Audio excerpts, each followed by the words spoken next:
Hello everyone, कैसे हैं आप? एकदम बढ़िया। आप ऐसे ही हंसते मुस्कुराते रहिए और हाँ, पढ़ाई भी करते रहिए। प्यारे बच्चों, हम आपके लिए अपने इस YouTube channel Digvijay Commerce Classes पर बिजनेस कम्युनिकेशन की पूरी एक सीरीज़ लेके आ रहे हैं, जो कि बीकॉम पार्ट 1, हर एक यूनिवर्सिटी में बीकॉम पार्ट 1 का सबसे इम्पॉर्टेंट सब्जेक्ट है बिजनेस कम्युनिकेशन। आप डीएलएड का एग्ज़ाम दीजिए, बीएड का एग्ज़ाम दीजिए, यूजीसी नेट दीजिए, यहाँ तक कि आईएएस के एग्ज़ाम में भी कम्युनिकेशन 13 नंबर में सीसैट में आता है। तो मतलब ये कि बिजनेस कम्युनिकेशन सबसे इम्पॉर्टेंट बुक में से एक होने वाली है। और अब डॉक्टर राम मनोहर लोहिया के सारे एग्ज़ाम पेपर बीकॉम पार्ट 1 के लिए ऑब्जेक्टिव मोड में होंगे। तो ये तो सोने पे सुहागा हो गया। मतलब हम कंपटीशन एग्ज़ाम देते हैं तो ऑब्जेक्टिव होते हैं, हम इधर ग्रेजुएशन एग्ज़ाम देते हैं तो वो थ्योरेटिकल होते हैं। तो मतलब थ्योरेटिकल से हमें कन्वर्ट करके ऑब्जेक्टिव मोड में जाना होता है। तो अवध यूनिवर्सिटी ने यह विकल्प अपनाया कि हम पहले से ही आपको multiple choice question, MCQs base आपसे क्वेश्चन पूछे जाएंगे। एक क्वेश्चन 4 आंसर, कोई एक सही होगा, OMR सीट फिल करनी होगी। ठीक, तो हमारी पूरी पढ़ाई उसी बेस पर आधारित होगी। ठीक बच्चों, हम पहले, लेकिन अब जितनी किताबें आपको मिलेंगी, कोई किताब ऑब्जेक्टिव बेस पर छपी ही नहीं है। तो सारी किताबें डिस्क्रिप्टिव हैं, उसमें से हमें ऑब्जेक्टिव ढूंढना है। मतलब कोई किताब होगी ना तो उसका केवल 20% आपको पढ़ना है, 80% नहीं जानना। लेकिन हम आपको हर एक चीज़ बताएंगे, एक तरफ से बताएंगे, और उसमें से आपको सारे ऑब्जेक्टिव क्वेश्चन क्लियर हो जाएंगे। ठीक, आज की हमारी क्लास है ऑडियंस एनालिसिस, श्रोता विश्लेषण।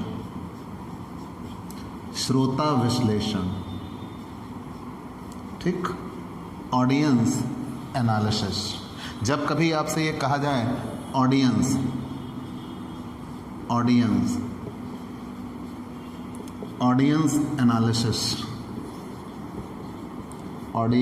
एनालिसिस, श्रोता विश्लेषण। नॉर्मली किसी भी संप्रेषण क्रिया का या संप्रेषण प्रक्रिया का कहिए, किसी भी संप्रेषण प्रक्रिया का केंद्र बिंदु होता है श्रोता। अगर ऑडियंस ही नहीं है, ध्यान देना, तो संप्रेषण कैसे संभव होगा? तो मुद्दा यह है, किसी भी संप्रेषण प्रक्रिया का केंद्र बिंदु होगा श्रोता। श्रोता एक संप्रेषण या एक सफल संप्रेषक व श्रोता के मध्य संप्रेषण की सामान्य प्रक्रिया चलती रहती है, आप ये जानते हो। लेकिन मुद्दा यह है, श्रोता कहते किसे हैं? मैंने ये आपसे कहा कि किसी भी संप्रेषण प्रक्रिया का केंद्र बिंदु होगा श्रोता। मान लिया एक संप्रेषक और एक ग्राही, सूचना या संदेश पाने वाला, दोनों के बीच में एक सफल संप्रेषण प्रक्रिया चलती रहती है। तो जो श्रोता है वही संप्रेषण प्रक्रिया का केंद्र बिंदु होगा। इतना तो आपने जान लिया। लेकिन श्रोता होता कौन है? सामान्य शब्दों में यह कहा जाता है, किसी भी सूचना या संदेश को सुनने वाला श्रोता कहलाता है। श्रोता से अभिप्राय ही निकल के आता है सुनना। तो क्या सिर्फ सूचना या संदेश को सुनने वाला व्यक्ति ही श्रोता होगा? कतई नहीं, कतई नहीं। किसी भी सूचना या संदेश को पढ़ने वाला, किसी भी सूचना या संदेश को देखने वाला और सुनने वाला तो है ही, किसी भी सूचना या संदेश को सुनने वाला श्रोता होता है। तो मतलब श्रोता के लिए आपने कितनी बातें बता दी? 3। किसी भी सूचना या संदेश को पढ़ने वाला, सुनने वाला और देखने वाला श्रोता कहलाता है। जैसे आप रास्ते से जा रहे हो, ठीक, टिक टॉक करते हुए आप जा रहे हो। जब रास्ते से आप जा रहे हो, वहाँ आपको कुछ चीज़ें दिखाई देती हैं, आपने कुछ बोला नहीं। मान लीजिए मारपीट हो रही है या कहीं किसी का एक्सीडेंट हुआ है, कोई चीज़ आपको दिखती है। तो जब आपको दिखती है तो आप भी उसके श्रोता कहलाएंगे। मतलब वो सूचना या संदेश आपको मिला, विजुअल इफेक्ट में मिला, मतलब आपने वो देखा। तो किसी भी सूचना या संदेश को देखने वाला, सुनने वाला और पढ़ने वाला, हम सुबह चाय की चुस्की के साथ न्यूज़पेपर पढ़ते हैं ना, तो हम भी तो सूचना या संदेश पाते हैं, तो पढ़ के पाते हैं। तो वहाँ सूचना या संदेश आपको मिले, चाहे देख कर मिले, चाहे सुन कर मिले, चाहे पढ़ कर मिले, तो श्रोता किसे कहेंगे? देखने वाला, सुनने वाला और पढ़ने वाला श्रोता कहलाता है।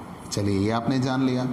लेकिन सामान्यतः अब आपने ये कहा है कि श्रोता से अभिप्राय किससे लगाया जाता है? मुख्यतः सुनने से लगाया जाता है। लेकिन मैंने आपको बता दिया कितने हो जाएंगे, 3 तरीके, सुनने वाला, पढ़ने वाला और देखने वाला भी श्रोता कहलाएगा। ये तो आपने जान लिया। लेकिन श्रोता कितने प्रकार के होंगे? और ये आपने ध्यान दिया है कि किसी भी संप्रेषण क्रिया का केंद्र बिंदु होगा श्रोता। अगर श्रोता मजबूत है, श्रोता ने बेहतर प्रक्रिया अपनाई, तो सामान्यतः पूरे संप्रेषण की पृष्ठभूमि ही किस पर निर्भर करेगी? श्रोता पर निर्भर करेगी। आप बहुत अच्छा संप्रेषण किए, बहुत अच्छी अच्छी बातें बताए, सामने वाला बैठा व्यक्ति डीप एंड डम, ना देखा ना सुना, कुछ नहीं, तब या उल्टा मुंह करके बैठा है, तब audience is the main role, audience main भूमिका में होगा। तो इसीलिए कहा गया किसी भी संप्रेषण प्रक्रिया का केंद्र बिंदु होता है श्रोता। श्रोता कौन कौन? तो मैंने बता दिया, किसी भी सूचना या संदेश को देखने वाला, सुनने वाला और पढ़ने वाला श्रोता कहलाता है। लेकिन इसके प्रकार कितने हुए? तो 5 प्रकार होते हैं श्रोता के प्रकार। टाइप्स ऑफ ऑडियंस, ठीक है, श्रोता के प्रकार। पहला, प्रारंभिक श्रोता, इनिशियल प्रारंभिक श्रोता के बाद फिर यहीं पे आ जाता है द्वारपाल श्रोता। आपको इसका एक ऐसा उदाहरण बताऊंगा जो एग्ज़ाम में आया हुआ है और समझाऊंगा मैं आपको। द्वारपाल श्रोता। फिर होता है द्वितीयक श्रोता, सेकेंडरी ऑडियंस, द्वितीयक श्रोता, ठीक है, द्वितीयक श्रोता, ठीक।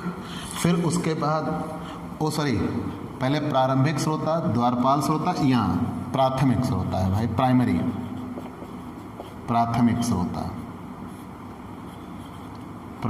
श्रोता। फिर यहाँ हुआ द्वितीयक श्रोता, और लास्ट में आता है हित प्रहरी, वॉच डॉग, हित प्रहरी श्रोता, ठीक।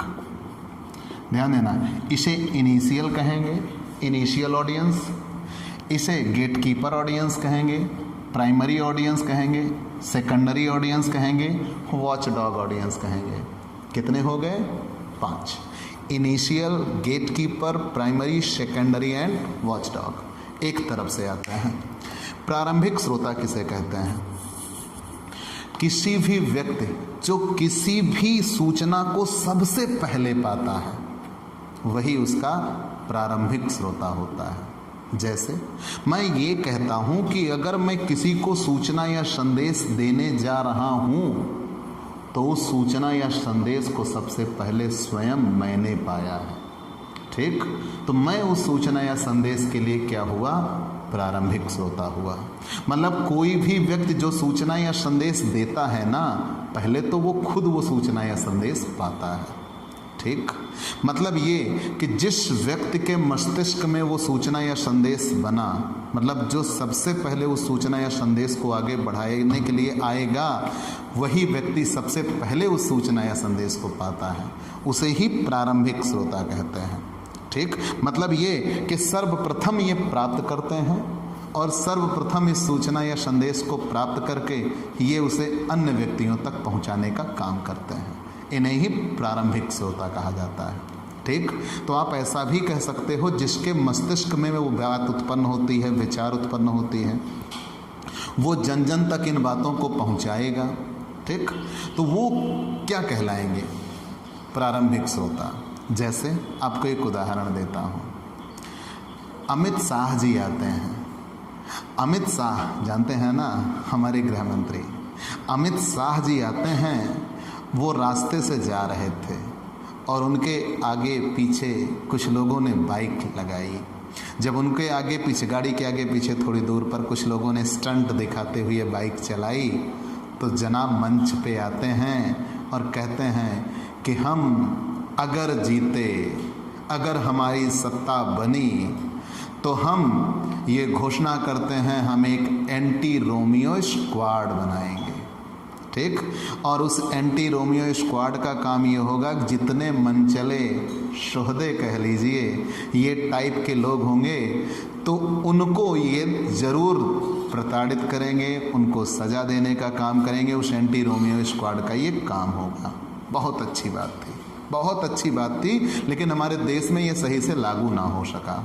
लेकिन उस व्यक्ति के मस्तिष्क में सबसे पहले ये बात आई उन घटनाओं को देखकर, तो सबसे पहले वो खुद श्रोता हुआ। सूचना या संदेश उसके मन में उत्पन्न हुआ ना, तो सूचना या संदेश सबसे पहले वो पाया कि अब मैं ये करने जाऊंगा। ठीक, तो उसे प्रारंभिक श्रोता कहेंगे। अब जब उसने उस मंच से बताया तो उस सूचना या संदेश को आगे बढ़ाने का काम उसका हुआ। ठीक, तो मतलब ये कि किसी भी सूचना या संदेश को जो सबसे पहले पाता है उसे प्रारंभिक श्रोता कहेंगे। अगर मैं आपको कोई चीज़ बताने आ रहा हूँ तो आप कह दो कि आप सूचना या संदेश सबसे पहले पाओगे, तो गलत जवाब। पहले तो मुझे मिली थी तब मैं आपको बता रहा हूँ, तो मैं प्रारंभिक श्रोता होऊंगा और आप आगे बढ़ेंगे। ठीक है, तो किसी भी सूचना या संदेश को जो सबसे पहले पाता है उसे प्रारंभिक श्रोता कहते हैं, इनिशियल ऑडियंस कहते हैं। द्वारपाल श्रोता, गेट कीपर ऑडियंस किसे कहते हैं? ये और कुछ नहीं है, इनके पास एक अधिकार होता है। क्या? इनके पास ये अधिकार है, किसी भी सूचना को यहाँ से यहाँ तक पहुँचने का इनका अधिकार है। मतलब कोई भी सूचना इनिशियल ऑडियंस से प्राइमरी ऑडियंस तक भेजी जाएगी, क्योंकि सूचना या संदेश को क्रियान्वित करने का काम इनका होगा। पहले जब सूचना या संदेश इन तक होगी तो वो सीमित मात्रा में होगी, केवल एक व्यक्ति तक वो जानकारी है। ठीक है, और वो इस सूचना या संदेश को इनको बताएगा और उस संप्रेषण प्रक्रिया को यही आगे बढ़ाएंगे, यही जन जन तक पहुंचाएंगे। तो इनके पास ये अधिकार है कि सूचना या संदेश को यहाँ से जब यहाँ तक जाएगा तो बीच में ही इनके पास ये पावर दिया गया है कि ये किसी भी सूचना या संदेश को रोक सकते हैं। ठीक है, मतलब ये कि इनके पास ये पावर दी गई है कि ये किसी भी सूचना या संदेश को आगे बढ़ने ही नहीं देंगे, रोक देंगे। एक उदाहरण देते हैं हिंदी फिल्मों का। हिंदी फिल्मों का तो हमारे यहाँ जो हिंदी फिल्में होंगी, जितनी भी हिंदी फिल्में बनती हैं, उनके लिए पहले एक व्यवस्था बनाई गई कि पहले आप फिल्म बनाइए, फिल्म बनाने के बाद उसे सेंसर बोर्ड को दिखाइए। ठीक, हमारे यहाँ ये व्यवस्था है कि पहले आप हिंदी फिल्म बनाइए, हिंदी फिल्म बनाने के बाद उसको सेंसर बोर्ड को दिखाइए। मतलब हमने फिल्म बनाई, वी आर मेकर्स, हमने फिल्म बनाई, फिल्म बन गई, अच्छी भली फिल्म बनी ऐसा हम सोचते हैं। हम सेंसर बोर्ड को दिखाएंगे और सेंसर बोर्ड को दिखाने के बाद अगर सेंसर बोर्ड ने अनुमति दी तो वो फिल्म आगे बढ़ेगी, और अगर सेंसर बोर्ड ने अनुमति नहीं दी तो वो फिल्म अब आगे नहीं दिखाई जाएगी, फिर वो फिल्म आगे नहीं दिखाई जाएगी। मतलब ये कि सेंसर बोर्ड के पास ये पावर है कि उस सूचना या संदेश को वहीं ब्लॉक कर दे, आगे नहीं जाने देगा। तब उसे क्या कहते हैं? गेट कीपर ऑडियंस कहेंगे। तो द्वारपाल श्रोता कौन होता है? सेंसर बोर्ड एक द्वारपाल श्रोता होता है। तो मैंने पहले ही कहा सबसे पहले कौन होगा? ये एग्जाम में आ चुका है सेंसर बोर्ड। प्रारंभिक श्रोता किसे कहते हैं? जिसके पास सबसे पहले सूचना या संदेश आता है, जो सबसे पहले किसी सूचना या संदेश को पाता है, वो क्रिएटिव, मतलब ये आप ये ऐसा कह लीजिए जिसके मस्तिष्क में वो सूचना या संदेश सबसे पहले बनता है, उसे ही हम इनिशियल ऑडियंस कहते हैं, प्रारंभिक श्रोता कहता है। गेट कीपर, तो गेट कीपर किसे कहा जाएगा? ये वो ऑडियंस है जो इनिशियल ऑडियंस से सूचना या संदेश चलेगा और प्राइमरी ऑडियंस तक पहुंचेगा। तो कोई ऐसा सूचना या संदेश, अगर इनके पास ये पावर हो कि सूचना या संदेश यहाँ से चले और यहाँ तक इनके पास रोकने का ना पहुँचने दिया जाए, बीच में ही रोक दिया जाए कि नहीं अब ये सूचना संदेश आगे नहीं जाएगा, तो उन्हें गेट कीपर कहा जाता है। मतलब सूचना संदेश तो ये पा गए लेकिन यहाँ तक जाने से रोक दिया। मैंने उदाहरण दिया सेंसर बोर्ड का। हमारे यहाँ जितनी फिल्में बनती हैं, जितनी A to Z, आप फिल्म बनने के पहले एक देखते हैं बहुत छोटे छोटे शब्दों में लिखा रहता है और यू अपान ए करके लिखा रहता है, वो उस हिंदी फिल्म का सर्टिफिकेट होता है जो उसको सेंसर बोर्ड देता है। ठीक, तो सेंसर बोर्ड द्वारा काम क्या होगा, ये किसी भी फिल्म बनेगी सबसे पहले सेंसर बोर्ड देखेंगे, फ्री में देखेंगे मेरे भाई। तो मतलब सूचना या संदेश इनके पास आया, उस सूचना या संदेश को गेट कीपर को दिखाएंगे। अब इनके पास ये पावर है कि चाहे तो उस फिल्म को आगे बढ़ाने की अनुमति दें, चाहे तो वहीं पे काट। अगर इनको ये लगता है कि कोई सीन सही नहीं है, कुछ उसमें अश्लील बातें बताई गई हैं या कुछ धार्मिक भावनाओं की बातें की गई हैं, तो उसको तुरंत इनके पास रोकने का अधिकार होता है और उसको कट। तो कैंची चल जाती है इनकी कि मतलब इतनी सीन खराब है, इसको निकालो। मल्लिका सहरावत जी ने एक फिल्म बनाई, फिल्म का नाम था मूड, बहुत अच्छी फिल्म बनी जिसमें कुमार विश्वास ने गीत भी दिया, बादड़ियों गगरिया भर दे, लेकिन ये फिल्म आज तक कभी आ ही नहीं पाई। कारण क्या था, फिल्म बनी इनिशियल ऑडियंस, लेकिन गेट कीपर ने रोक दिया कि ये फिल्म आगे नहीं जाएगी, बकवास है। ठीक, ये भारत की जनता पर गलत प्रभाव डालेगी। ठीक, इसमें कुछ ज़्यादा अश्लील बातें बताई गई हैं, कट, फिल्म बंद, सारे खर्चे बेकार। तो उसे क्या कहा जाता है, गेट कीपर ऑडियंस। ठीक है, तो आप उदाहरण जानते रहिए, सेंसर बोर्ड किस में आता है, गेट कीपर ऑडियंस में। हम आ गए प्राथमिक श्रोता, प्राइमरी। प्राथमिक श्रोता ही किसी भी सूचना या संदेश को आगे बढ़ाता है। ठीक, कैसे?